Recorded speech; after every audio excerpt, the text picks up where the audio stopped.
Hello friends, welcome to SSD के सेंटर। आज के वीडियो में हम मानव शरीर के उन सभी पदार्थों के पीएच वैल्यू का क्वेश्चन आंसर करेंगे जिसके बारे में हमें पता होना ही चाहिए। उसके बाद हम लोग 45 से 50 क्वेश्चन का स्लाइड देंगे। लगभग 6 स्लाइड में दिया गया है। सभी का आप लोग स्क्रीनशॉट लेके पढ़ाई कर लीजिएगा। शुरू करते हैं आज का वीडियो। क्वेश्चन स्टार्ट करने से पहले मैं आप लोग को बता दूं कि पीएच वैल्यू क्या होता है और इसको मापने के लिए किस यंत्र का प्रयोग किया जाता है। पीएच वैल्यू किसी भी पदार्थ का पीएच वैल्यू उसकी अम्लता या क्षारता का निर्धारण करता है। अगर हमें किसी पदार्थ का पीएच वैल्यू पता है तो हम कह सकते हैं कि वह अम्लीय है या फिर क्षारीय है। और इसको मापने के लिए एक पैमाना होता है जिसे पीएच पैमाना कहा जाता है, जिसमें 0 से लेकर 14 तक के अंक होते हैं। यहाँ पे 0 से लेकर 7 तक के जितने भी पदार्थों का पीएच मान होता है वो सारे के सारे अम्लीय होते हैं, और 7 से लेकर 14 तक, यहाँ से यहाँ तक जितने भी पदार्थों का पीएच वैल्यू होता है 7 से 14, ये सभी क्षारीय प्रवृत्ति के होते हैं। अब हम क्वेश्चन स्टार्ट करते हैं। पहला क्वेश्चन, नाखून का पीएच मान कितना होता है? ऑप्शन ए 3.5, बी 4.5, सी 5.5 और डी 6.5। इसका राइट आंसर ऑप्शन सी 5.5 अर्थात नाखून अम्लीय प्रवृत्ति का होता है। बता दूं, नाखून के साथ साथ हमारा जो सिर का बाल होता है, सिर का ही नहीं हर जगह का जो बाल होता है, बाल वो, और इसके साथ साथ एक स्वस्थ मनुष्य का त्वचा, स्वस्थ मनुष्य का जो त्वचा होता है ये, अर्थात नाखून, बाल और स्वस्थ मनुष्य का त्वचा, ये तीनों का ही पीएच वैल्यू 5.5 होता है। देखिए, नाखून और बाल ये दोनों हमारे शरीर के ऐसे पार्ट हैं जिनको हम अगर काटें तो भी हमें दर्द नहीं होता है। दोनों का पीएच वैल्यू तो 5.5 याद रह जाएगा। स्वस्थ मनुष्य के जो त्वचा होता है इसका भी पीएच वैल्यू 5.5 होता है, ये याद रखना है। नेक्स्ट, स्वस्थ त्वचा का पीएच मान कितना होता है? अभी अभी हमने बताया कि 5.5 होता है। इसका आंसर ऑप्शन बी हो जाएगा। तीसरा क्वेश्चन, बाल का पीएच मान कितना होता है? तो अभी अभी हमने बताया बाल का पीएच मान 5.5 होता है, तो ऑप्शन सी आंसर हो जाएगा। नेक्स्ट, मानव मूत्र का पीएच मान कितना होता है? Option A 9, B 8, C 7, D 6। इसका राइट आंसर ऑप्शन डी 6। मानव मूत्र का पीएच मान होता है 6, अर्थात मानव मूत्र भी अम्लीय प्रवृत्ति का होता है। नेक्स्ट, चौथा, मानव आंसू का पीएच मान कितना होता है? ऑप्शन ए 6.4, बी 8.4, सी 7.4 और डी 5.4। इसका आंसर ऑप्शन सी 7.4 है।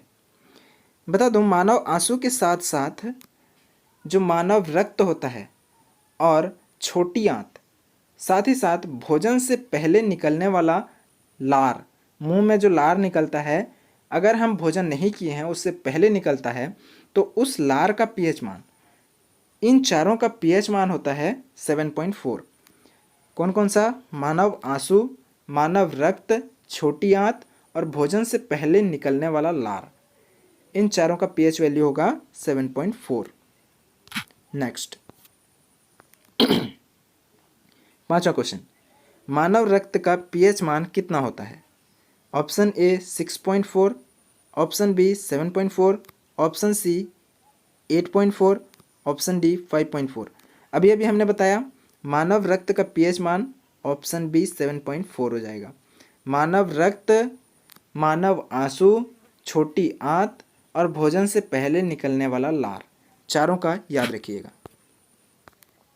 नेक्स्ट, छठवां, मानव के छोटी आंत का पीएच मान कितना होता है? छोटी आंत का पीएच मान कितना होता है? ऑप्शन बी 7.4, हमने चारों याद रखा है।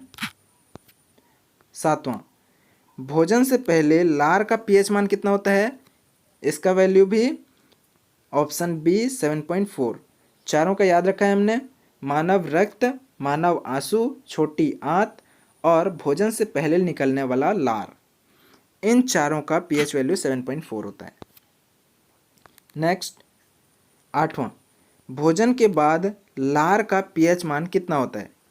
भोजन के पहले 7.4 होता है, लेकिन भोजन के बाद बदल जाएगा। याद रखिएगा, भोजन के बाद हमारे मुंह से जो लार निकलता है उसका pH value option A 6.6, option B 7.6, option C 8.8, option D 5.8।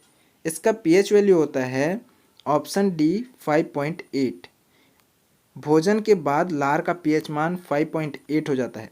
भोजन के पहले 7.4 जो कि क्षारीय प्रवृत्ति का है, लेकिन 5.8 हो जाता है भोजन के बाद, जो कि अम्लीय प्रवृत्ति का होता है। तो भोजन के बाद अम्लीय और भोजन के पहले क्षारीय। 9वां, बड़ी आंत का पीएच मान कितना होता है?